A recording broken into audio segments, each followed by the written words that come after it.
This is what Sam had to go get this morning. This was the other item that we acquired at the auction. The same one that we picked up, the small baler, the 3x4 baler.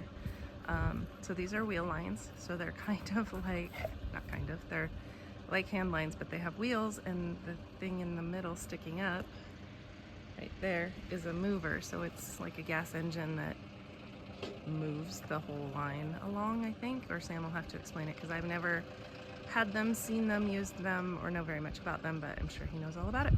So we got the 3x4 baler at an auction, we got the harrow bed at an auction, we got the wheel lines, we got this semi and this trailer. I'm not sure if we got the other trailer at an auction or not.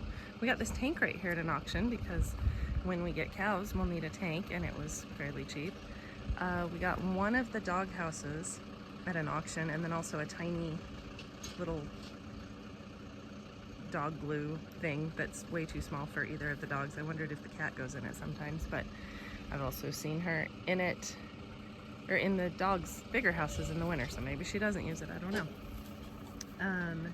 So that's all I can think of right down here, but I will check with Sam, and I know there's some just random parts and things up by the shop. So we're finding more auction wins. The blade came from an auction.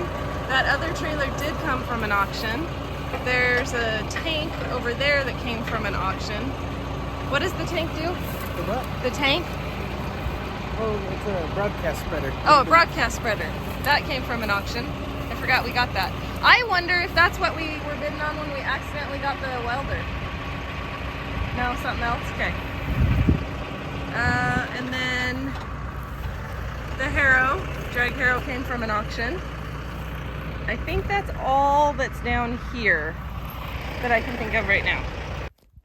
So there's a couple of pallets in the shop, and I feel like this cable was one of the things that came on that pallet. I also know that at an auction we bought a bunch of just scrap metal because we use metal for all kinds of things out here. I don't know if it's this. I almost think it's all of that. That's like, I don't know, old well tubing or something like that. I don't see anything else. Oh, there is one thing up here. Hold on. So all of these pivot drops, and then there's a bucket up by the house that has a bunch of ends, and I think there's a roll of barbed wire up there that we also got at an auction. Maybe the same one, I don't really know. But so we thought that we would maybe change over to this style of drop, but even if not, it's always good just to have pivot hose and things on hand. And like I said, the whole bucket of drops that I'll look for over by the house. So I'll go see if I can find other things in the shop that I know of quickly. So this was some other stuff that came from the auction, more of those nozzles. And I feel like this barbed wire, we may have bought that. I'm not really sure. As far as I know, that's everything from auctions.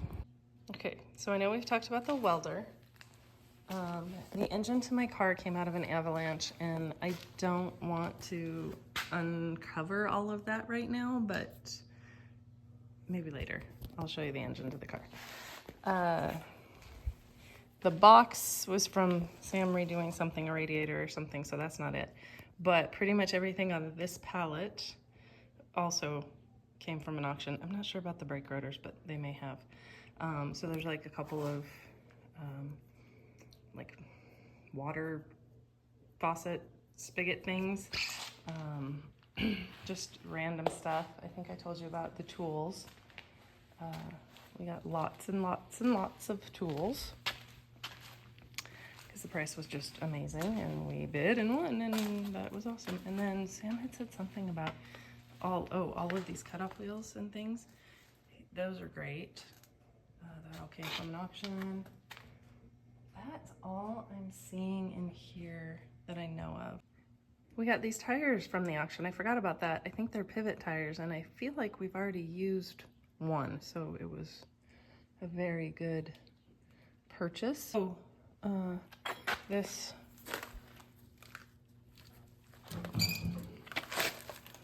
pump which we may have talked about already, but it also came from an auction.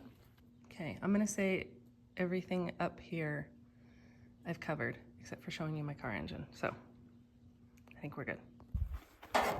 Okay, so while Sam is cleaning out the twine boxes, so at least everything will have a nice, clean, fresh start.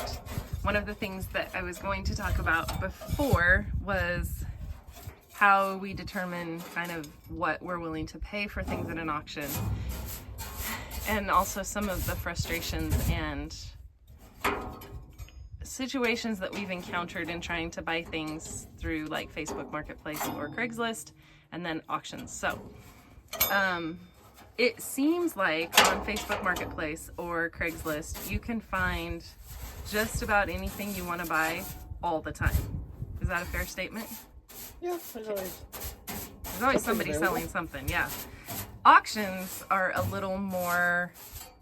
It's an Easter egg hunt. It's an Easter egg hunt. You never know what is going to be available or when, and you also can't really control the price as much as buying something from a private party, because they're telling you this is what I want and you can negotiate a little bit, but at least you know roughly, like, I'm not going to pay more than this, because I don't know who would go try to buy something from somebody and say, well, I know you're asking $5,000, but will you take $7,000 instead? Right? Mm-hmm. Okay.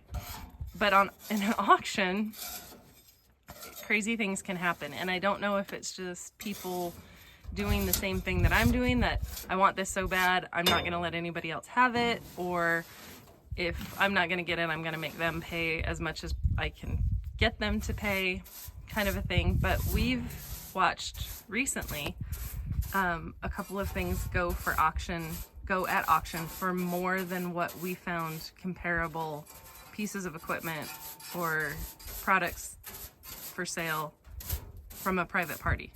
Mm-hmm. Yes.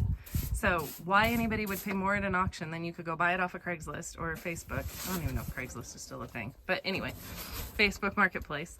I don't understand, unless they know so much about that one piece of equipment or whatever they're bidding on that they know that this is a gem, and the ones on Facebook Marketplace are not the same quality, so it's worth paying more. But it seems like when we're trying to buy equipment or bigger items, the prices in the Treasure Valley area are very high compared to where we can find things outside of Idaho. So we've gone to Washington to purchase several pieces of equipment.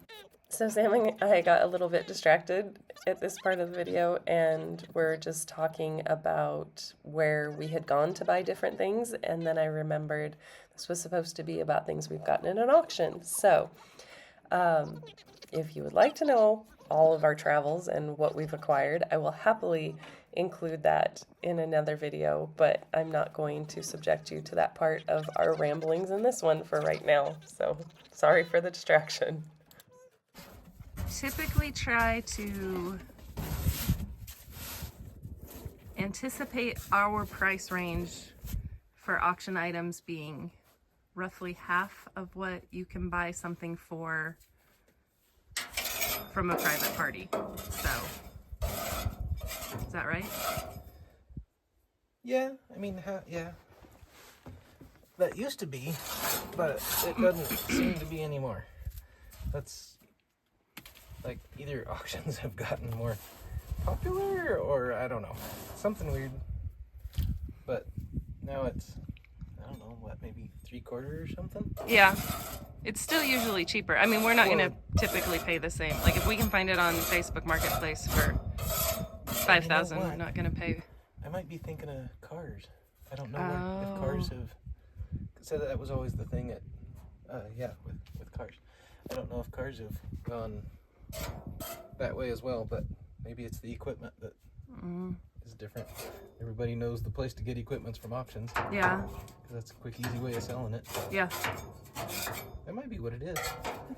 The last, quote-unquote last thing that we're looking for is potentially a telehandler.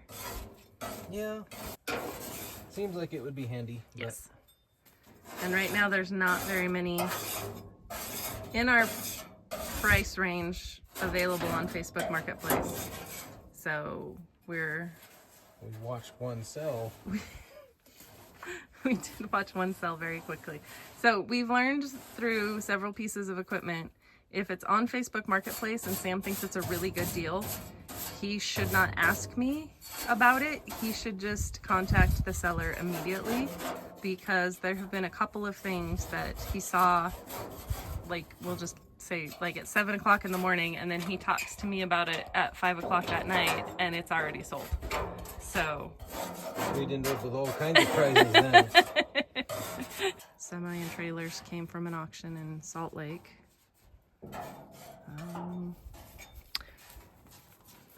Harrow bed came from the auction near Prineville. That's all I know about equipment and implements and auctioning for now. So I would love to end this video with a picture of the engine of the Chevelle, and then that will be that. But oh yeah, because that was an auction thing. That was an auction. That was the first accidental. I love that story. I was at work. I get a text that says, "I'm sorry, I accidentally bought an Avalanche." And I was in the middle of teaching or had meetings that day or something, and I couldn't really respond until lunch. And it's just one of those, what's the story behind, how do you accidentally buy an Avalanche? But we had been looking for LS engines for the Chevelle, and through insurance auctions, right? Yeah. We were thinking a Suburban is Yeah. what we wanted. Suburban Avalanche. Because we wanted a 5.3 liter engine, or is it a 6? No, I'm pretty sure yours is a 5.3, right? I thought so. Yeah. I don't think we wanted a 6.0 necessarily. I didn't think so. We haven't turned one down probably. No, but I feel like we were kind of looking at the 5.3. Mm-hmm. And then we wanted the transmission. Yeah, 4L80. Yeah. That was the big thing. So those combinations usually came in things like Suburbans and Avalanches and trucks. There was a guy in Boise that seemed to buy all everything of the Chevys and take the engines out of them. So being able to find one that had an engine was difficult at the time. So we were really looking more towards, like I said, a Suburban or something else. And I think it was kind of like with the welder, just to make sure that you were set up as a bidder. And it was super cheap. Yeah. It'll never go for this. Exactly. And it turns out it did, and he was the winner. So that was a super fun text to get. So we had that Avalanche. It had been upside down in water, I feel like. Or was that another one? In. So we bought 2 Avalanches? No. Oh. Oh, no. The Suburban. No. Maybe it was. I wonder if it was upside down. In water. Like in Texas or something. It was a really pretty little red Avalanche.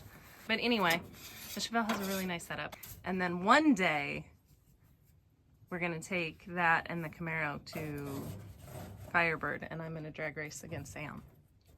And we're going to see whose car is faster. And then Sam's going to put an LS in the Camaro, and I will never beat him again. I don't know about that. It will be much harder to beat him after that. So that's where we're at with auction items. There she is, the Avalanche engine in the Chevelle. Obviously it's got some extra parts added to it that didn't come out of the Avalanche, but the main engine motor part did. So pretty fortunate auction find, especially for an accident. So that wraps up this video. Thanks so much for watching.